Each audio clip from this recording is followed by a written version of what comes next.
उत्तर प्रदेश में 1516 पदों पर राजकीय विद्यालयों में प्रवक्ता की वैकेंसी है, जिसमें हिंदी के 162 पद हैं। यदि हम उसके सिलेबस की, ऑफिशियल सिलेबस की बात करें तो ये प्यारे विद्यार्थियों मैं आपको टॉपिक वाइज सिलेबस बता देता हूं। देखिए, सबसे पहले ऑफिशियल नोटिफिकेशन है, इसके पेज नंबर 6 में आपको सिलेबस दिया हुआ है। ये पूरा नोटिफिकेशन मैं आप लोगों को दे दूंगा, आप लोग इसको पूरा देख सकते हैं। सबसे पहले आप लोगों को इसके प्रोसेस के बारे में पता होगा। एग्जाम दो पार्ट में होगा, प्रीलिम्स और मेंस। प्रीलिम्स में 120 सवाल आएंगे, जिसमें से 80 हिंदी के होंगे और 40 प्रश्न आप लोगों के जीके जीएस के होंगे। फिर मेंस होगा, मेंस में भी 2 पेपर होंगे, एक पेपर ऐसे और जनरल हिंदी का होगा। एक ऐसे लिखने के लिए आएगा, जनरल हिंदी में सारी ग्रामर आएगी, और ऐसे 1000 शब्दों का लिखने के लिए आएगा निबंध। और बाकी दूसरा पेपर जो होगा 20 सवाल आएंगे, जो कि 300 नंबर के होंगे। उसमें 5 प्रश्न दीर्घ उत्तरीय होंगे, 5 प्रश्न लघु उत्तरीय, 5 प्रश्न अति लघु उत्तरीय होंगे। हिंदी का सिलेबस मैं आप लोगों को विद्यार्थियों बताने जा रहा हूं। देखिए, ये लिखा हुआ है। तो पहले तो पूरा हिंदी साहित्य का इतिहास दिया हुआ है, एक एक टॉपिक पर हम चर्चा करेंगे।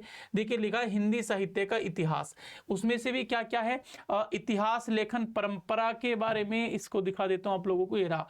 तो इतिहास लेखन परंपरा मतलब गारसदा तासी का इतिहास, शिव सिंह सेंगर का, या फिर जॉर्ज अब्राहम गिरियर्सन का, मिश्र बंधुओं का, रामचंद्र शुक्ल जी का, हजारी प्रसाद द्विवेदी जी का, डॉक्टर नगेंद्र जी का, मोहन अवस्थी जी का, रमाशंकर शुक्र रसाल जी का, डॉक्टर राम कुमार वर्मा, जितने भी इतिहास है 50-60, वो सारे के सारे उसमें आएंगे। ठीक है। इसके अलावा हिंदी साहित्य के इतिहास का काल विभाजन, कि गिरियर्सन जी ने जो 11 भागों में काल विभाजन किया वो आएगा। मिश्र बंधुओं का काल विभाजन कैसा है, नगेंद्र जी का कैसा है, राम कुमार वर्मा जी का कैसा है ना, या शुक्ल जी का कैसा है।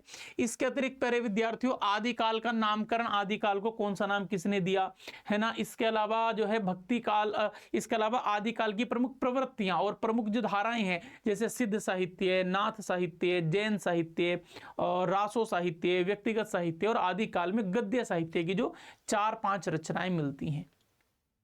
इसके अतिरिक्त विद्यार्थियों, भक्ति काल आएगा। भक्ति काल की सामान्य विशेषताएं, मतलब भक्ति काल में सब कुछ आएगा भाई। निर्गुण भक्ति काव्य धारा, सगुण भक्ति काव्य धारा। निर्गुण भक्ति काव्य धारा में सूफी काव्य और संत काव्य, और सगुण में राम काव्य और कृष्ण काव्य। वहीं से आप लोगों को प्रश्न आते हैं भाई, सूरदास, तुलसीदास, कबीरदास, जायसी, ईश्वरदास, अग्रदास, है ना, सारे के सारे मतलब जो भी कवि हैं। अष्टछाप पूरा आएगा, सारे संप्रदाय आएंगे, सारे मत आएंगे। साउथ इंडिया से जो भक्ति की लहर उठती है वो उत्तर भारत में आती है। आचार्य शंकराचार्य जी से शुरुआत होती है, रामानुजाचार्य जी, है ना। इसके अलावा आचार्य रामानंद जी, आचार्य राघवानंद जी, कबीर, सेना, पीपा, है ना, सारे के सारे राइटर्स आएंगे, है ना, मेल फीमेल सब। तो ये सब यही लिखा है ना, सूफी काव्य धारा, भक्ति काव्य धारा, है ना, चारों काव्य धाराओं की विशेषताएं आएंगी। इसके अलावा प्यारे विद्यार्थियों और देखिएगा, फिर रीति काल आएगा। तो रीति काल में भी तीनों काव्य धाराओं में लिखा गया, जैसे रीतिबद्ध कवि, रीति मुक्त कवि, रीति सिद्ध कवि। और रीतिबद्ध कवि जो कि आचार्य थे, तो उनका आचार्यत्व कैसा है, उनका कवित्व कैसा है, उनके बारे में शुक्ल जी ने क्या टिप्पणी दी, बच्चन सिंह की क्या टिप्पणी है, उनके बारे में हजारी प्रसाद द्विवेदी जी की क्या टिप्पणी है, सारे सवाल आते हैं। और उसके साथ साथ पैरेलल चलता हुआ इतिहास भी, कि कौन सा कवि किसके आश्रय में लिख रहा था। या फिर इसके अतिरिक्त अगर मैं विद्यार्थियों बात करूंगा तो यह आएगा कि जो भी कवि थे वो सारे के सारे कवि किस विचारधारा के तहत लिख रहे थे, उनके ग्रंथ कौन से हैं, किसने सतसई लिखी।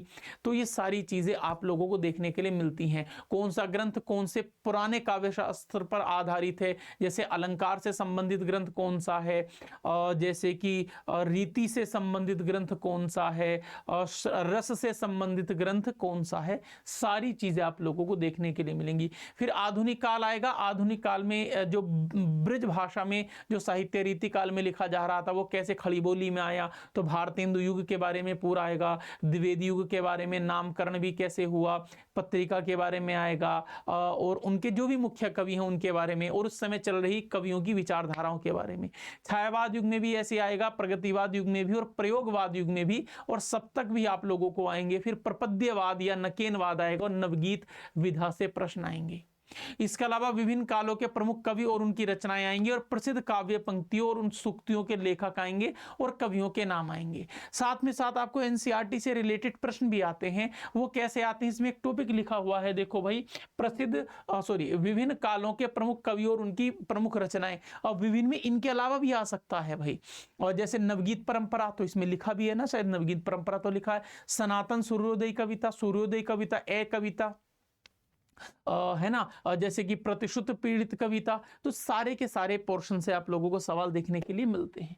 फिर गद्य साहित्य आएगा। गद्य साहित्य में निबंध, मतलब निबंधों का इतिहास क्या है, पहला निबंध किसने लिखा, निबंध का विकास कैसे हुआ, निबंध के कितने कालों में बांटा गया है, निबंधों के प्रकार कौन से हैं, निबंधकारों के प्रकार कौन से हैं, निबंध, ललित निबंध क्या होता है, आत्मव्यंजक निबंध क्या होता, सारी चीजें आप लोगों को यहाँ से देखने के लिए विद्यार्थियों मिलने वाली हैं। ठीक है, इसके अलावा जो है, अगर हम बात करेंगे निबंध के अलावा प्यारे विद्यार्थियों, जो है उपन्यास से भी सेम सवाल आएंगे। उसका इतिहास, पहला उपन्यास, उपन्यास का काल, कहानी जिसको आख्यायिका कहा जाता है, नाटक, आलोचना, ये आएंगे। तो ये तो मुख्य विधा है। इसके अलावा गौण विधाओं में हिंदी की अन्य नवीन विधाएं, जिसमें जीवनी, आत्मकथा, संस्मरण, रेखा चित्र, रिपोर्टाज, यात्रा साहित्य, डायरी, व्यंग्य साहित्य, इंटरव्यू, और इसके अलावा जो है प्यारे विद्यार्थियों बाल साहित्य, बच्चों के लिए लिखा गया, स्त्री विमर्श, इसके अलावा दलित विमर्श। इसमें एक और रह गया, एक दो नई चीज और आई है, नई विधाएं, जैसे पत्र साहित्य नई विधा आई है, तो वो बड़ा आ रहा है आजकल की, कौन से पत्र किसको लिखा गया है ना, ऐसे करके। और युग प्रवर्तक लेखकों के नाम तथा उनकी प्रमुख रचनाएं, मतलब प्रमुख रचनाएं मुख्य कवियों की आप लोगों के लिए दी जाएंगी। इसके अलावा पत्रकारिता में हिंदी के मुख्य पत्रकारिता जो पत्र हैं, पत्रिकाएं हैं, उनका प्रकाशन वर्ष, उनका प्रकाशक, उनके संपादक और उनका ईयर या उनका स्थान कौन सा रहा है। ठीक है प्यारे विद्यार्थियों, इसके अलावा काव्य शास्त्र में भारतीय काव्य शास्त्र आएगा, काव्य के लक्षण, काव्य के भेद, जितने हमारे संप्रदाय हैं, रस संप्रदाय, अलंकार संप्रदाय, रीति संप्रदाय, औचित्य संप्रदाय, है ना, 6 के 6 संप्रदाय आएंगे। हमारे दर्शन में से हमारा जो है वेदांत में से छंद आएगा हमारा, काव्य के गुण आएंगे। देखिए काव्य युग नहीं लिखा होगा, ये काव्य गुण लिखा हुआ होगा, काव्य के गुण, काव्य के दोष, काव्य की शक्तियां, ये सब आएंगे। इसके अलावा भाषा विज्ञान में हिंदी की उत्पत्ति के साथ हिंदी की उपभाषाएं, हिंदी की विभाषाएं, हिंदी की बोलियां, हिंदी की ध्वनियां और हिंदी की शब्द संपदा। ध्वनियों में वर्णमाला आ जाएगी, शब्द संपदा में वर्तनी आ जाएगी, संधि आ जाएगी, उपसर्ग आएंगे, प्रत्यय आएंगे, समास आएंगे। ये मेन पोर्शन इसमें आ जाते हैं।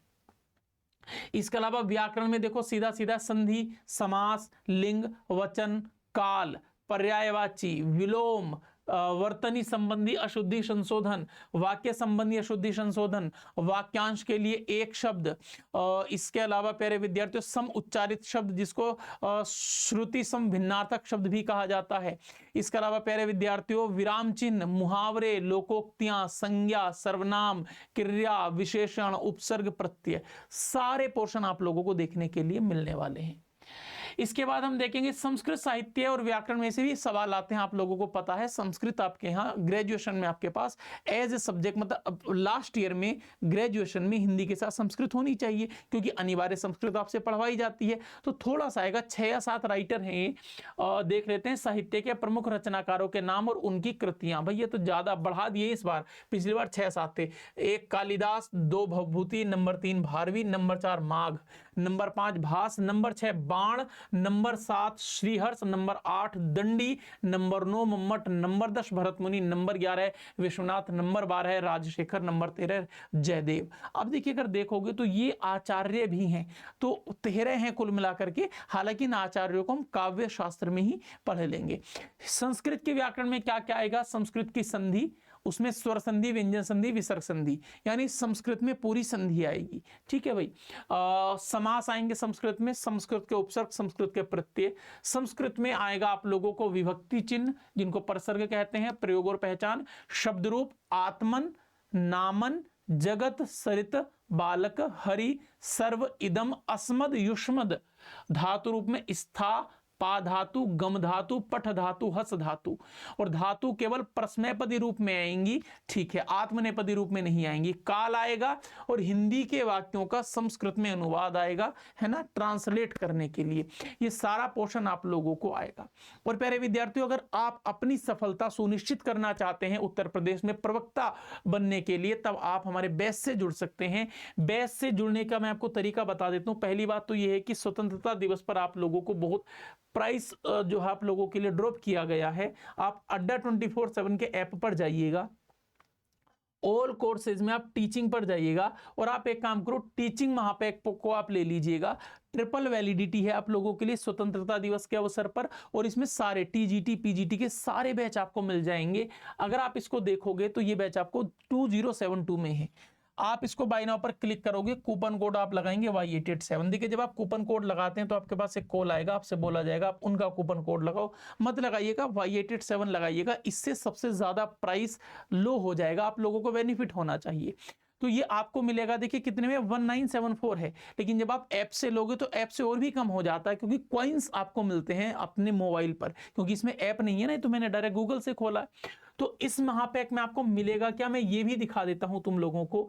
भाई इस महापैक में आपको बहुत सारे इसकी डिटेल मैं आप लोगों को बता देता हूं। भाई डिटेल, अच्छा बैक से, हाँ यहाँ से आएगी। तो इस महापैक में आपको कितने एग्जाम मिलेंगे, DSSB, BPSC, DSSB का teaching, non teaching, UP TET, Navodaya Vidyalaya के बैच, KVS के, EMRS के, है ना। इसके अलावा प्यारे विद्यार्थियों रीट का बैच, RPSC, HTET, मतलब दुनिया भर के सारे बैच जिससे आप टीचर बन सकते हैं।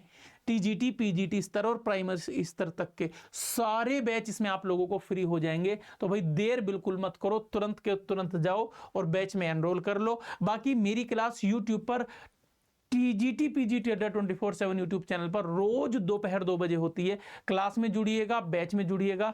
नमस्कार प्रणाम। बैच में आपको नोट्स मिलेंगे हैंड रिटन, बैच में आपको नोट्स मिलेंगे क्लास में पढ़ाई हुई, बैच में आपको नोट्स मिलेंगे PDF के। बैच में आपका टेस्ट होगा, आपको पत्रकारिता से संबंधित सवाल कराए जाएंगे, आपको सारी चीजें कराई जाने वाली है, NCERT भी आपको कराई जाएगी। तब तक के लिए नमस्कार प्रणाम, अपना ध्यान रखिए और सिलेक्शन लेने से पहले रुकना नहीं है।